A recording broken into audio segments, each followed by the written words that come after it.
and I'd like to welcome you all to November's Pit Stop. These are our monthly gatherings for faculty and other instructional staff to meet and learn together about uh, all sorts of things that are related to teaching and learning. So sometimes it's new innovation, sometimes it's new information, but always we're together and learning. Today, I feel really grateful because we have two guests that are going to be sharing their expertise and definitely an expertise that I do not have. So I'm going to be learning a ton from this session. But I have invited Holly. And Holly, will you please pronounce your last name for me so I don't do a bad job? Ashkannejhad. That's beautiful. Holly is the Director of Compliance and Civil Rights. And we also have with us today Wendy Steele, who is the Assistant Director of Digital Technology Accessibility and Student Experience. I've had the pleasure of collaborating with Wendy for the past several months, really thinking about digital accessibility and what it means for faculty within the realm of teaching and learning. So many of you are aware that there are new guidelines and requirements for digital accessibility, and you may be scared because you don't know what it is. You may be overwhelmed because you're not sure where to get started.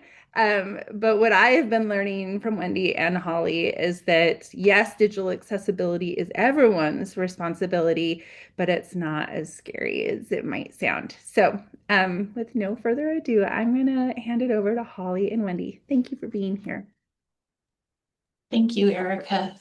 Um, I agree that it can feel overwhelming. I think it's impacting everybody in the same way. Wendy, can you share the slide deck? Thanks. So our goal for today is to help you feel a little bit more confident about getting started with digital accessibility. Next slide. We'll, I'm going to briefly touch on why it's important and the state and federal requirements, and then we'll spend some quality time with Wendy, who has more expertise in how to actually do it than most people in our campus system, and is a really great resource. And she's also going to help you identify where on WSU sites there are additional resources available to you. Next slide. So why is digital accessibility important? Main reason is that it helps people. So everyone throughout our WSU system is navigating digital materials, websites, forms, videos, emails, and course content. For some folks, it is difficult or impossible to navigate digital content if we haven't taken the steps to make that content accessible. Some examples of how this actually plays out for folks. One, a person with low vision zooms in on a fire safety social media announcement. That's an image.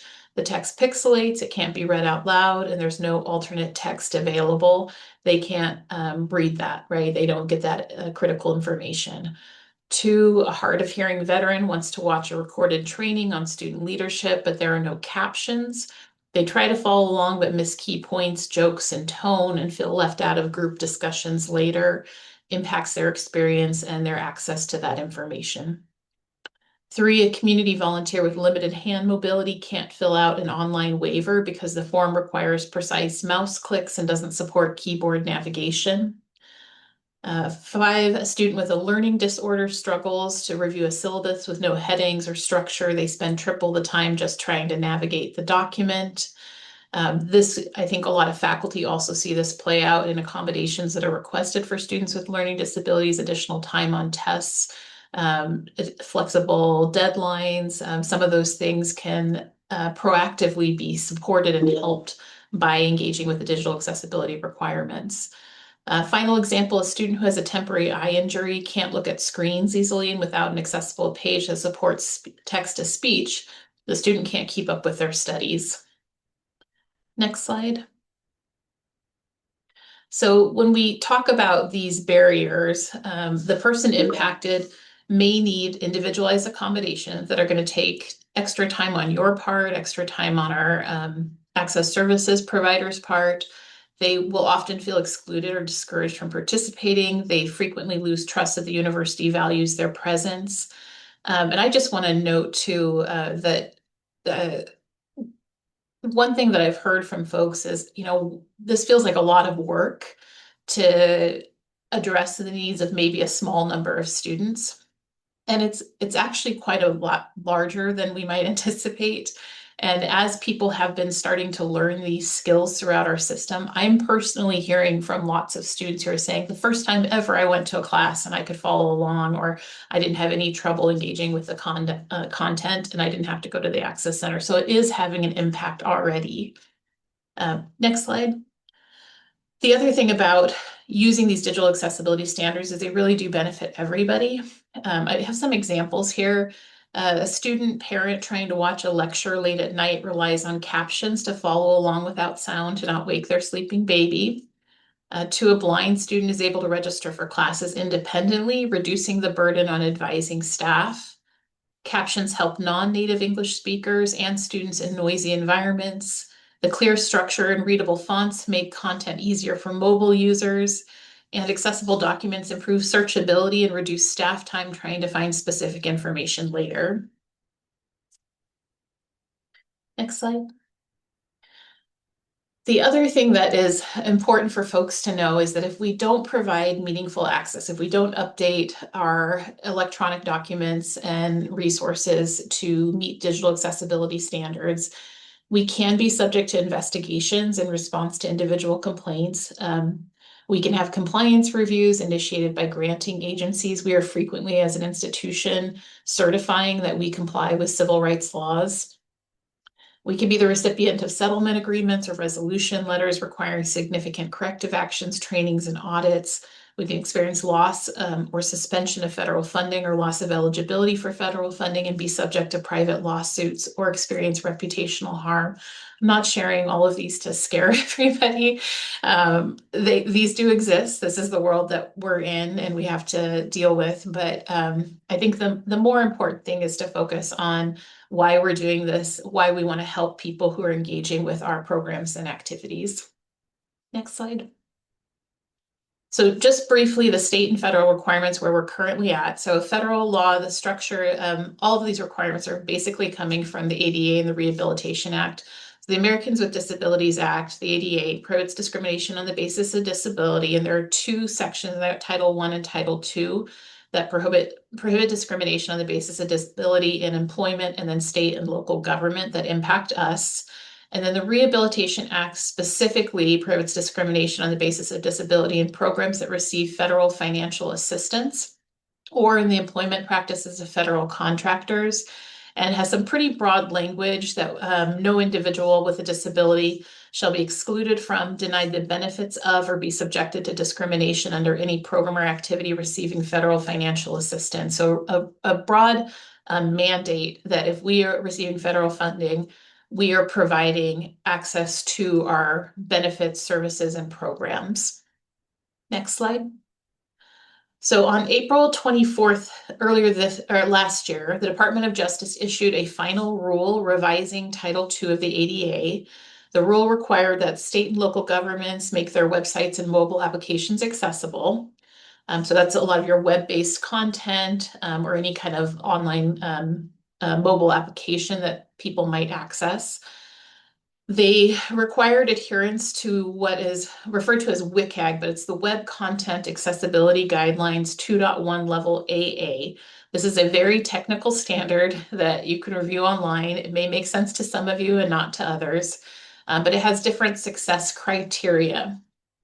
And for different things that you might use as far as headings or tables or images. The deadline for compliance with this rule for WSU is April 24th, 2026. We know that that is a challenge for everybody. As an institution, we all know that we're undergoing some budget constraints. And so this is putting a lot of burden on individuals to really become efficient and knowledgeable about how to make their materials accessible. Our request to the campus community is to really take some time to engage with the learning opportunities that Wendy will share with you, and then put a plan together. If you are not sure if you're going to get everything compliant by April 24th, what can you do in the time leading up to that date? focusing on higher priority items and paying attention to what the exceptions are as well.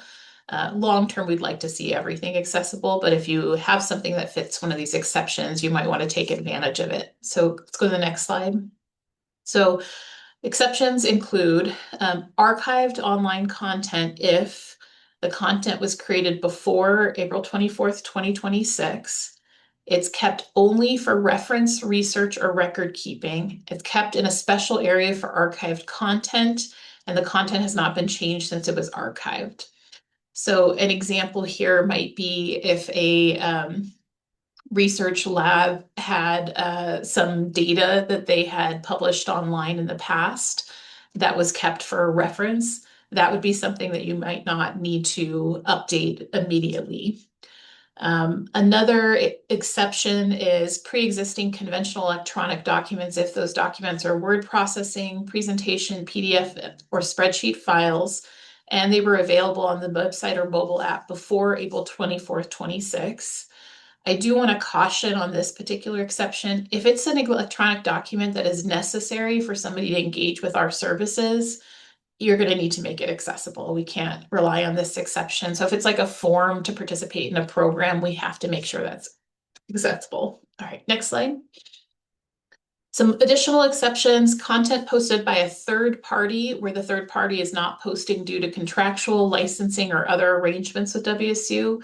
Example there might be if you are running a social media account and somebody else posts something that's not accessible to your social media account, you're not responsible for that.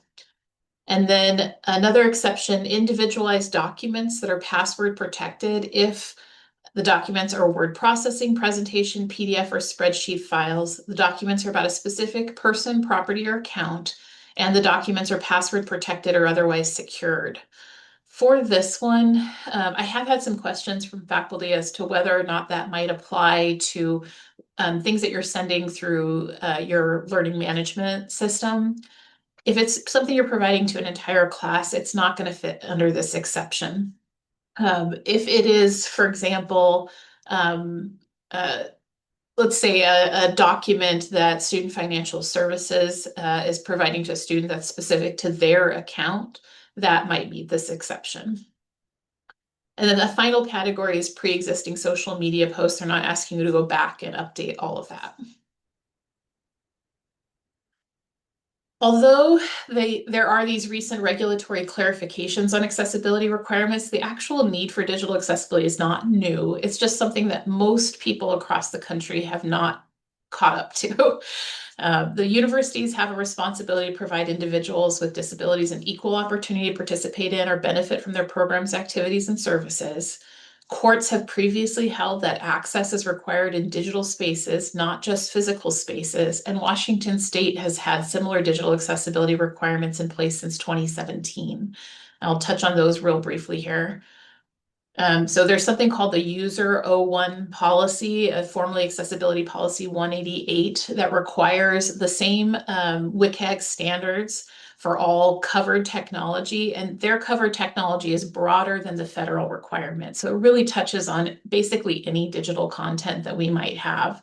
They do recognize the same exceptions that we have for that public-facing websites and mobile applications, but they're really broad. They want to make sure anything that's going out to our campus community or to the public is meeting these accessibility standards. They have also added additional standards on top of that.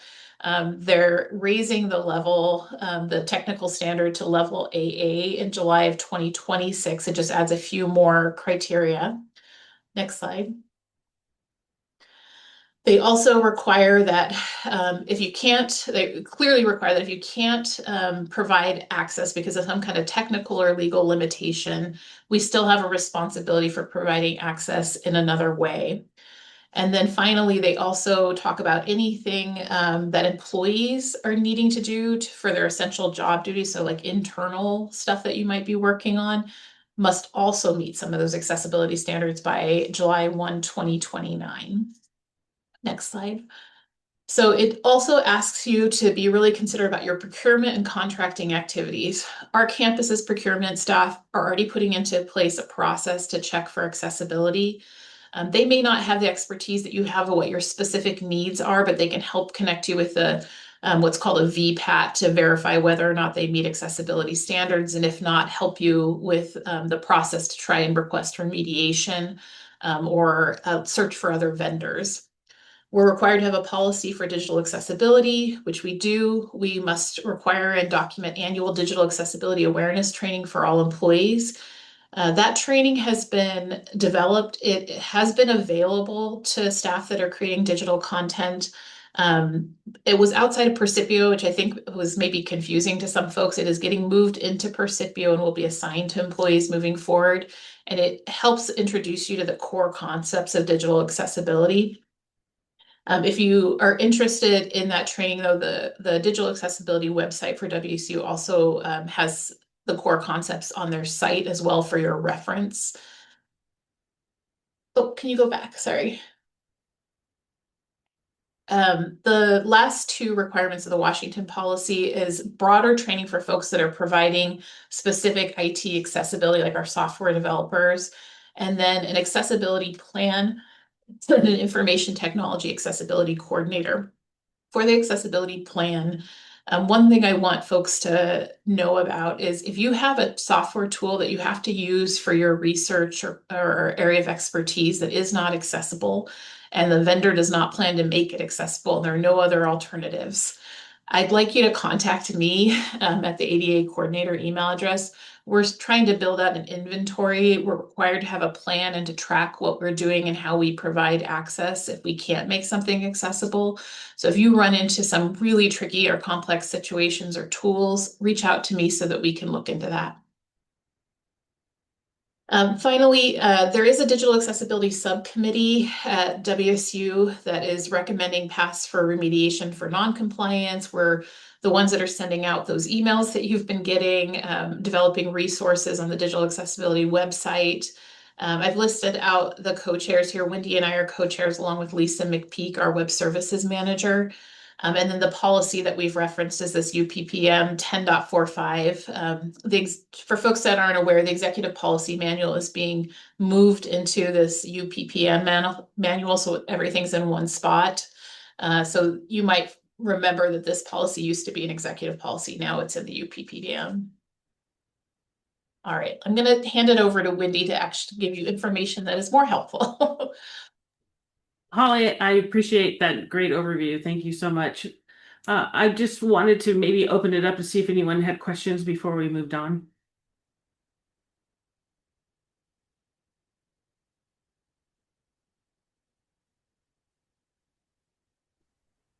Sorry, I didn't raise my hand. I do have one quick question. And I'm not turning on my video. I'm at home and things are a bit chaotic. But I know in the classroom there are microphones and you can like have things transcribed. I learned this many thanks to Erica with Universal Learning Design. And I tried to implement it in my classroom, but the microphones are really bad. Like you have to be next to them, and half the time they get what you're saying wrong. And I have alerted the school to that. But if part of accessibility is subtitles for live classes, how do you accomplish that when the university's own structure for doing it isn't good? Is there going to be a fix for that? I mean, it's not quite digital per se, but I get that for global courses, right? A lecture could have subtitles, but for in-person courses, is digital accessibility also having subtitles that students who are blind or students who are hard of hearing, like, I guess I'm trying to figure out if you have slides and you're talking and the microphone isn't showing it correctly, but the transcription, are we liable? What should we do? That was the long question. Yeah, so I do think you're right. There's slight difference between kind of the universal design and the digital accessibility piece. So if all of your PowerPoint materials or whatever you're presenting on, and you maybe have a video that has captions associated with it, if all of that meets the digital accessibility requirements, you've met this. Now, as far as providing a transcript or subtitles as you're proceeding in the classroom space, that is a great added benefit to students. And it may be required for some students who have a disability and who are working with our student accommodations and disability resources or access services site. When it comes to equipment, if you're running into equipment that isn't working properly, please alert whoever is responsible on your campus for that equipment so that we can look at it, because that is something that we need to be cautious of and invest in as we move forward. Thank you. And the equipment works. It's just terrible. Like it doesn't matter if it's Zoom or something else. You could say like deterrence is a criminological theory and it will come up with like I dread cows. Like it somehow like turns it, which students find extremely amusing, but it really is a bit off. But that the equipment does technically work. Thank you so much, Holly. I think I do sometimes conflate like accessibility in general with digital, especially when you're in class and having slides. So thank you. And Holly, did you see the question and answer in the chat? I can read it to you. The web team did an accessibility training and they shared that the date for the archive materials was actually August 31st, 2019, per Washington State's requirements. Is that correct? I have to double check, but I think that when they just updated they recently updated the user O1 policy, and my recollection is that it matches the federal language word for word when it talks about the online web stuff. But I'll double check and verify that. Great, thank you. So now let's get started with how can we create our content so it's accessible. I'm just going to provide you some key ways. There's a whole bunch to digital accessibility, but I just am going to give you some key ways to get started. And the biggest way is to build a foundation and a clear understanding of digital accessibility, its core concepts, and its impact on course design. And not that you need to understand everything, but again, at least if you can understand what digital accessibility is and what those core concepts are, that will be really beneficial. And so I'm going to show you some and review some resources that are available at WSU, as well as some additional resources. First, I'm just going to talk about them, and then I will provide a preview here in just a minute. So one of the biggest things to become familiar with is WSU's digital accessibility website, as well as the digital accessibility core concepts. And those core concepts includes headings and having bulleted lists, as well as color contrast. And so what this website does is it gives you an idea of what those are and what it means and how to implement.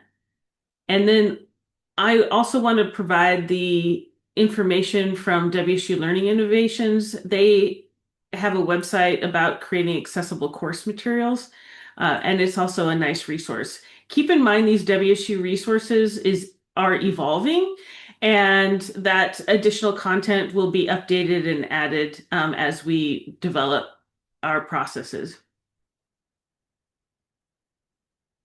So some of the other learning opportunities that you can find is there are some how-to guides also on the digital accessibility website. And then, as Holly mentioned, the Digital Accessibility Subcommittee provides some monthly emails. So watch for training announcements and information about new resources. Some other great places that provide some great content around digital accessibility is the Northwest Higher Education Accessibility Technology Group. And they have some webinars and a knowledge base that people can contribute to, as well as search. And then the Do It Center also has a great knowledge base around digital accessibility, and that's provided by the University of Washington. And one thing to keep in mind when it's the University of Washington, they have been at the forefront of digital accessibility for a long time. And so if you can access their content as well, that is really helpful too. And then lastly, seek out digital accessibility information from software manufacturers because they often have detailed instructions on how to make their tool accessible. For example, Microsoft has some great um, guides on how to make their content accessible in their products. You can also review their voluntary product accessibility template called the VPAT to also identify which digital accessibility standards are being met. I'm going to stop sharing just for a second here, and I'm going to provide in the chat a list of the links that I'm going to be showing. And let me see, I'm going to share my screen here. Can everyone see this? Great. So if you're not familiar with this digital accessibility site, do become familiar with it because um, kind of consider this the go-to place if you have questions about digital accessibility, as well as also keep in mind uh, the Learning Innovation site as well for creating accessible course materials. It's divided into sections about different types of course material and how you can make things accessible. Again, this is being updated, so the course materials resources will become more robust. But again, this is a place to get started. To go back to the WSU digital accessibility website, and this is across all campuses. Anyone can access it, and that's the same for the LI website. Uh, just I would suggest going through and it has a nice kind of guide on where to get started, where to begin. It also provides announcements about upcoming events and learning opportunities. And then it also goes into these core concepts that I was talking about. And again, if you select it, it provides an overview of what it is, some common errors and best practices to ensure accessibility. And then there's also, if you haven't already or are not aware, there's a required digital accessibility assessment that everyone at WSU who's creating digital content needs to take. And currently, you can access it from this website and take it through the website. This will be in Percipio very soon. So there will be a link to that Percipio assessment. But again, taking the assessment, you can use the website to help you, manage through that if you need it. And then these are the guides I was talking about. These are how-to guides, and they're divided into like course delivery, document presentations, how to make all these things accessible multimedia, and provides some additional content around that. And then again, you can also learn more about the policies that Holly has discussed as well from this site. And then this is the Northwest Heat group website, and you can learn more about the group. But one thing I really like about this website or this group is they provide webinars all around digital accessibility and especially in higher education, which is nice. And so you can review past events, and they have also provided recordings for many of their events. And you can see that the upcoming event is designing accessible learning with an AI inside and outside the LMS. So, consider joining that. And then again, they have a knowledge base that you can search around digital accessibility. It may take a minute to load. They have it divided about recent content and topics, and then categories as well. And then here's DoIT's knowledge base. Plus, you can just review their whole website in your spare time, but they do have some good content as well. So let me go back to our presentation here.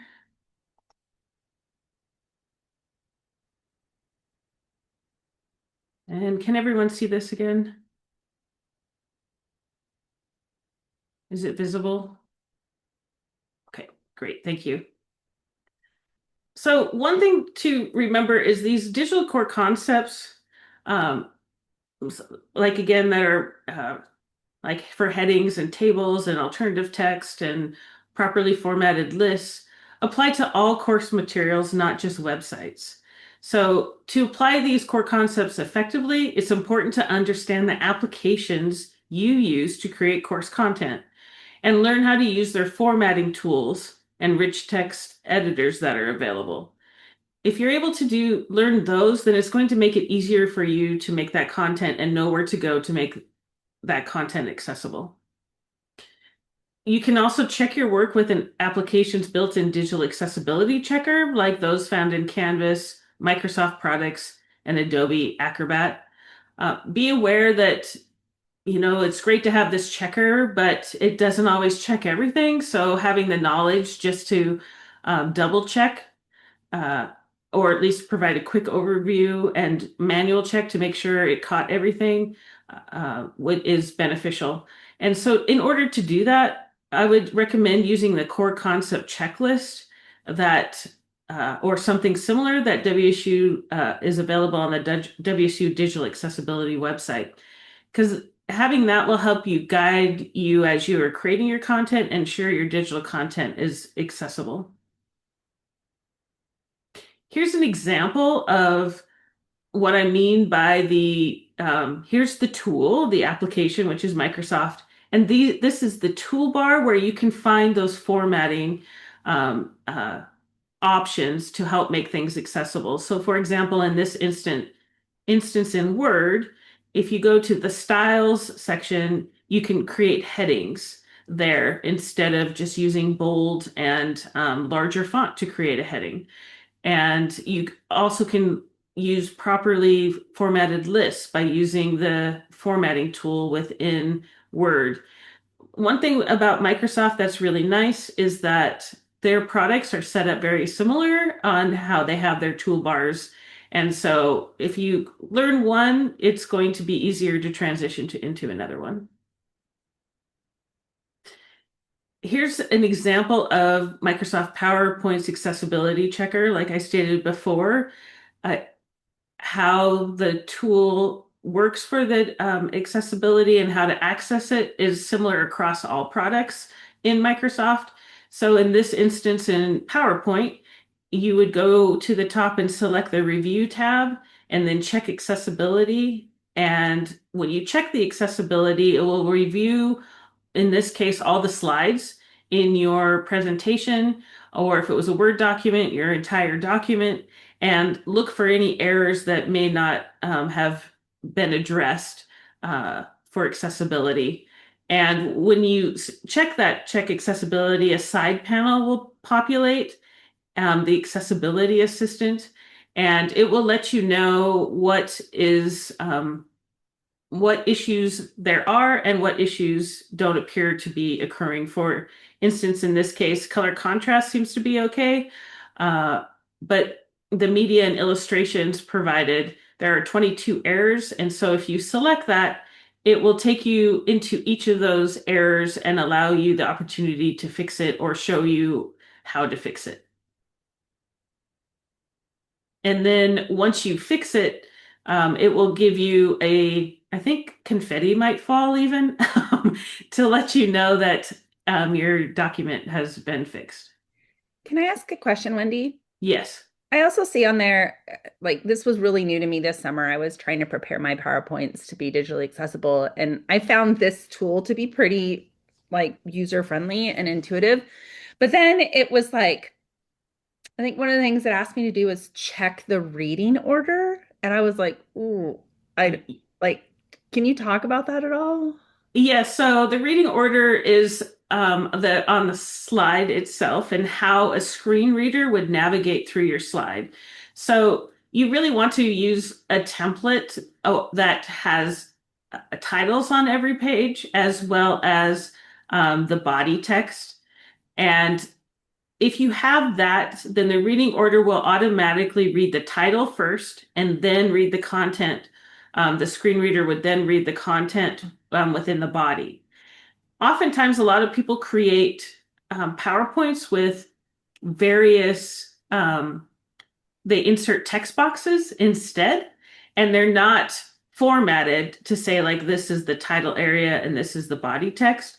And so it doesn't know where to go first. So it might start at, if you had a text box for the title, and then a text box over here for a picture or picture with a caption, and then you had your text content.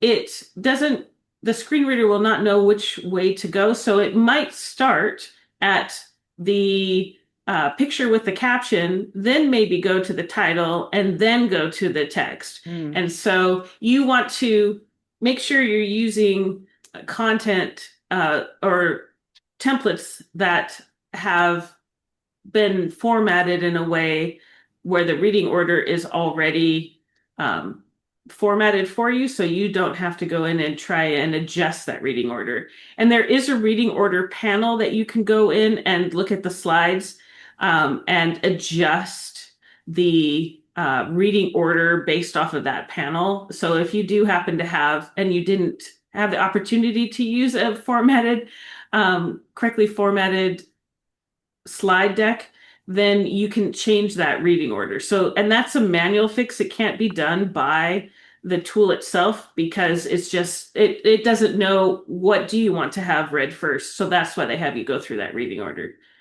Did that answer your question? Absolutely. Thank you. And while you were answering that, there was a quick question in the chat. I'm wondering if Holly can respond to that, or Wendy, or it's, I mean, I can sum up. It's that in their PowerPoint, they have some screen captures that really contain a lot of information, more than what could be put into an alt text. So what's the best way to handle that?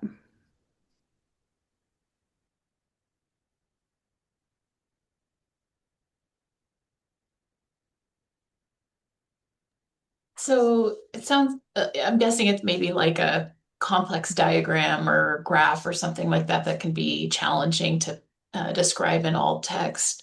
Yeah, that's right. Yeah, so I think it depends on what subject you're teaching, because the goal here is to provide people meaningful access to the information. Um, Ideally, you would have some separate text that somebody could refer to, whether that was in the alt text itself or you were providing it in some other fashion to students. Uh, if it's something that you're going to talk about in class and verbally convey to students, they're still getting access to that information if you're doing. Okay. Yeah. So this is for global classes, global campus, and my lectures are recorded. I have, the voiceovers for every slide so they can hear it if they can't see it, which is that like adequate? So people who can't see it and might be using a screen reader would hear it from me. Yeah, if that's the case, I would even note that in your alt text, that it's a complex graph that the instructor will describe during the course. Okay. Okay. Yep. Cool. Thank you, Holly. And just to make sure when you are describing it, be very detailed. Do not say at this point you can see it goes down here and then it goes up. Be very detailed when you are describing those types of complex diagrams. In the lecture. In the lecture, yes. Okay. Linda, I'd also say if you have a really complex diagram, use Microsoft Copilot and ask it to describe it for you in an academic setting to folks that might not be able to see it, and it'll help you with that descriptor. Oh, okay. Yes. We have Okay. that coming too, so we'll talk about that a little bit more. Also, here's an example of just the rich text editor in Canvas. Uh, and again, it's formatting tools that are available for tables and headings that you should utilize. And then here's the example. It's of the accessibility checker and how to access it within Canvas, and this accessibility checker is below the rich text editor, and it is a stick figure with a circle around it. And if you happen to see a number next to it, that number can be anywhere from 1 to 100. If you see that, that indicates that there are some accessibility errors, and you should select that to view those errors and potentially fix them. So in this case, there's one error, and this image does not have alternative text description. So the tool provides you the option to do it inline of either adding alt text or mark it as a decorative image and then select apply, and then it will fix it. Again, it's basic, but at least it also helps you make your content more accessible and provides that additional check. So to go back to some key ways to get started, be sure to remove old or duplicate course materials to help maintain clarity and accessibility in your course. This helps prevent the accidental use of older or inaccessible versions and avoids making accessibility updates to content that is no longer in use. And that it can become a great big issue when you have two papers named the same and you think that's the one that's actually being used, or you thought that was the one, and so you made all the updates to that one and then realized, oh no, it's the other one is the most current version. So if you could at least just get started of removing old content that is not, you are no longer using, and if you have Panopto videos or Zoom recordings, that's it applies there as well. Remove those old or duplicate or no longer being used videos. So then we are for sure captioning the correct video and the captions remain on that video. Also reduce the use of PDFs in your courses, because using PDFs to deliver course content may not always be necessary, and PDFs can be difficult to make fully accessible and require significant time to make accessible. So consider these best practices. Before downloading or scanning journals, articles, or books to provide a PDF version for your course, do a quick web or WSU library search, because many materials are already available online in a web-based HTML format, which is more accessible and responsive for students with disabilities. Also, instead of providing, for example, assignment instructions as a PDF, if you're using Canvas, use the assignment HTML page, or offer an accessible Word document, because again, that native format is much easier to make accessible than the PDF itself. Also avoid, if you have to use PDFs, avoid providing PDFs that are scanned as an image. If you cannot copy and paste text from a PDF, that content is an image and is not accessible by a screen reader. Also, ensure any PDFs remaining in your course comply with the digital accessibility standards. Wendy, before we move on, I see there's another question about in a math and engineering course, using a document camera to solve problems by hand instead of a whiteboard so they can scan the written notes and share them on Canvas. Can you address that one too? Yes, there are particular software that can adjust the written notes, but the written notes themselves are not accessible to people with screen readers, so they would need to be adjusted into an accessible format. There is software out there that can make those adjustments, but again, they need to be tested to make sure that the adjustments being made is correct, as well as we're looking into, when I say we, I'm looking into to seeing what that type of software is available. There's one other question about PowerPoints taking up a lot of space. And so people are converting them to PDFs just to make it easier for folks to save them. The question is, if the PowerPoint is accessible and then download it as a PDF, does that work? There are still extra steps you have to take once you convert it to a PDF. Microsoft does have some guidance on how to do that, but you're going to want to, if you want to use the PDF, you want to make sure that you're familiar with those steps on how to make that actually accessible. Oh, and then thank you, Holly. And then I also see the question of where do you find the Canvas accessibility checker?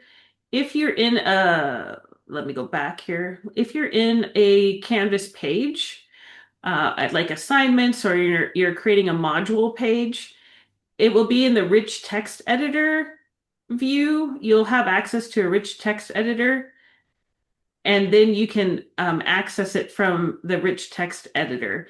If you're just uploading a document, you will not have access. You will not see anything like the checker open up.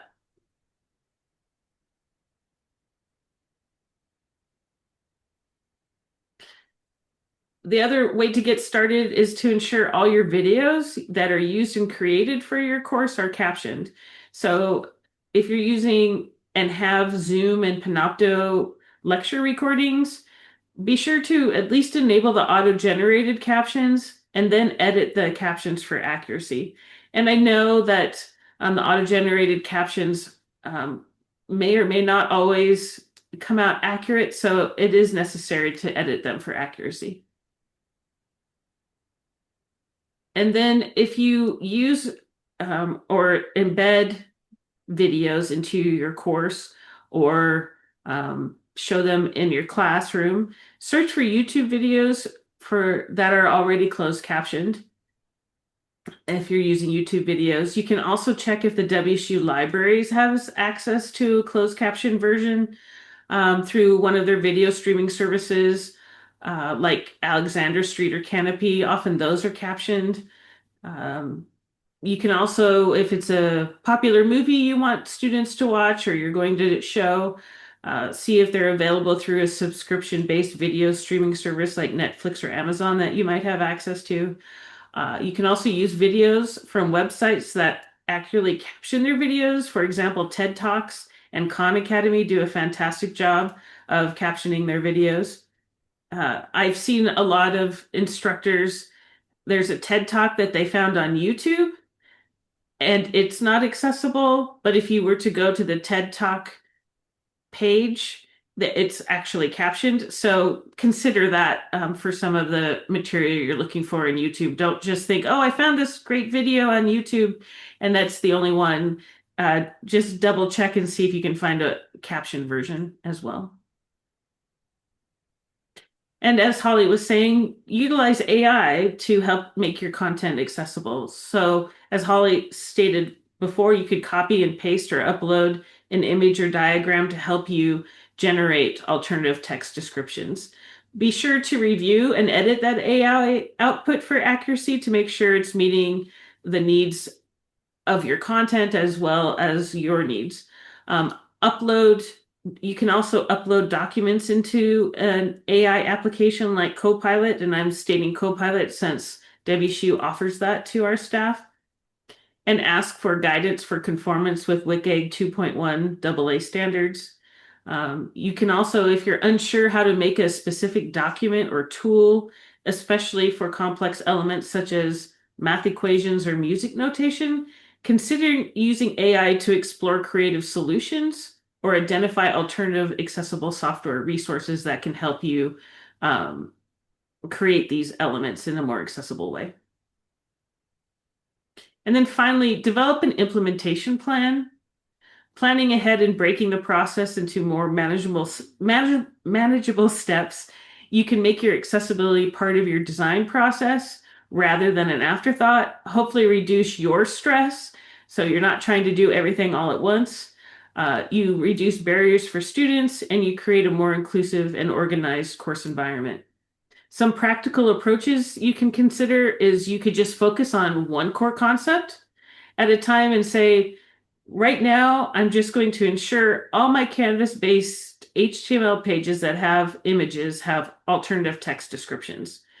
Or you could set priorities for new and existing content where all my course materials that are new are going to meet accessibility standards, and then establish a timeline for updating older content to achieve compliance. And then lastly, you could also consider just looking at high impact areas first, whether it's a really complex module or that has a lot of content. You could just focus on that module and say, I want to make sure all the videos and all the material in that particular module is accessible.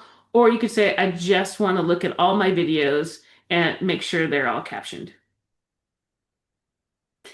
And that is it for the key get started ways. And then here's a list of resources that are available that we talk through today. And then if you have questions about digital accessibility and teaching or need assistance in the future, you can contact Holly at the ADA coordinator email at ada.coordinator@wsu.edu. You can also reach out to the WSU Digital Accessibility Committee, and you can reach out to me as well, especially for questions related to creating digital accessible course content for global campus courses. So I think, are we just right on time? I know we answered questions throughout, but I can stick around if we need to answer some more questions. Thank you so much, Wendy and Holly. I mean, we build this as ending at 11:30. We started right at 10:30, so often we wait a few minutes. So if you're okay with answering a few questions, I'm sure there are some. There's one in the chat right now from Melinda.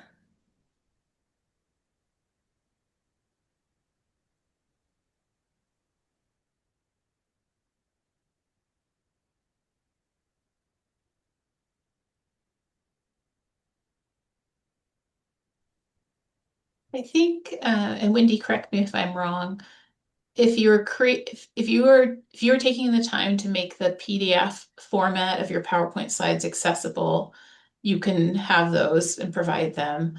But if you don't have the time to do that, just provide the PowerPoint that you've already made accessible. Yes, that's the route I would take as well. And to follow up on Susan's question from earlier about the archived content, while Wendy was chatting, I pulled up the U01 policy for Washington State. The prior version of the policy doesn't have any carve out for archived materials at all. And so the new version uses the exact same language as the federal one. I'm guessing what probably happened between Web Team and I is that we have different interpretations of it. Because it matches the federal guidance, I interpreted it to mean they want to use the dates set by the federal government for state and local governments. The Web Team might be thinking that because Washington State has had a policy in place for so long, it goes back further to when that policy was in place because it used to just apply really broadly. I will follow. I actually have a meeting with WATEC in December. I will ask them for some clarity on that.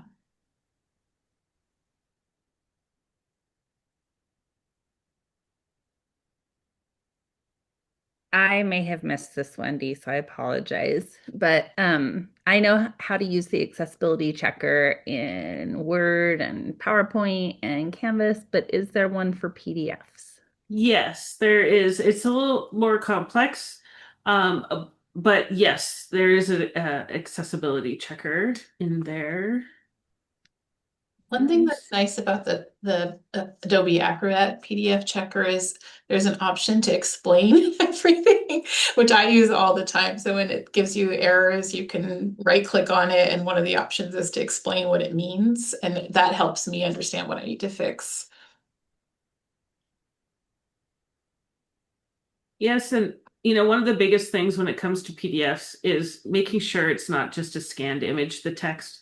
You need to make sure that the text is selectable and OCR'd. And if you are creating scans, also to try to make them nice and clean and pretty and not have them turned and upside down, because again, it makes it a lot more difficult for screen readers to even access that content, even if the text is selectable.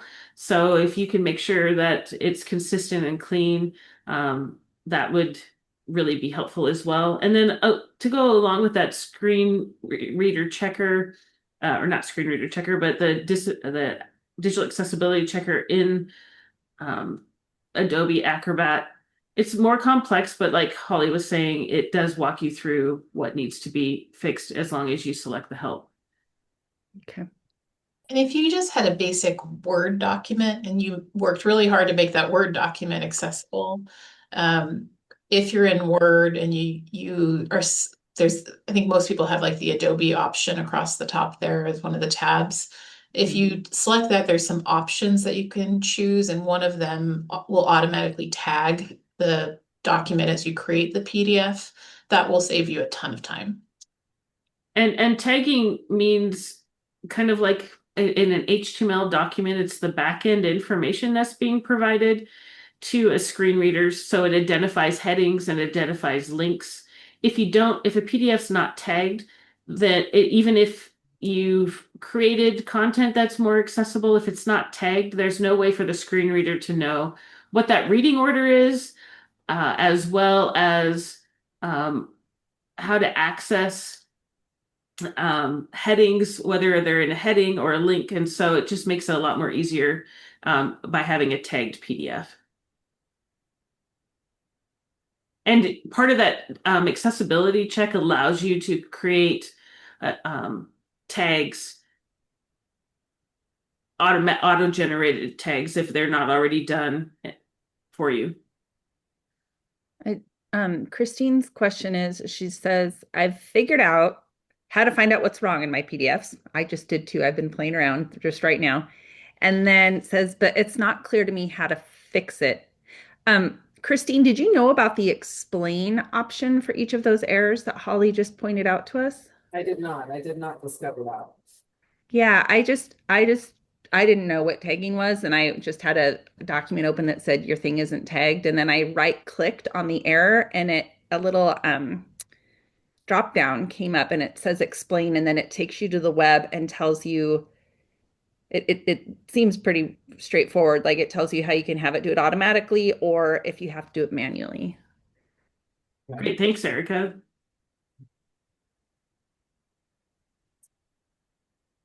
There's a question about from Donna. The training that they were in said that PDF files aren't allowed anymore, even if they've been scanned with OCR. And she wants to confirm what she thinks she's hearing here is that we can use PDF. Yeah, go ahead, Holly. PDF isn't preferred because the chances that you're going to make a mistake and not have it accessible are a lot higher. But there are lots of spaces where you might need a PDF. For example, my office, we are still going to be using PDFs to lock specific documents that might be needed later for legal proceedings. So we're careful about using that, but we are taking the extra steps to make sure we know how to do that. You might have had a training, Donna, where there's just some guidance that's being provided. Just stay away from these because it will make your life a little bit easier.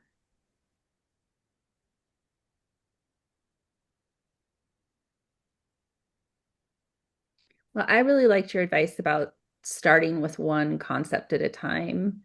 I have found that useful. And I started with looking at my images because I use so many visuals in my teaching. And then that made me more aware of when I'm recording lectures for global, just how descriptive I need to be so that whatever's in the image I'm really conveying to students so that all of the information is available to them, both in my narration and in the captioning. So I really appreciate that advice. I think it makes it more manageable too, because you get good at doing that one concept and you can go through everything and do it. Exactly. And then you're building that strong foundation as well. And then you become an expert in your image descriptions. Yeah. Well, I really appreciate your time and expertise. I see folks are having to drop off and go to their next obligation, but thank you so much. This is a great introduction into how to get ourselves prepared.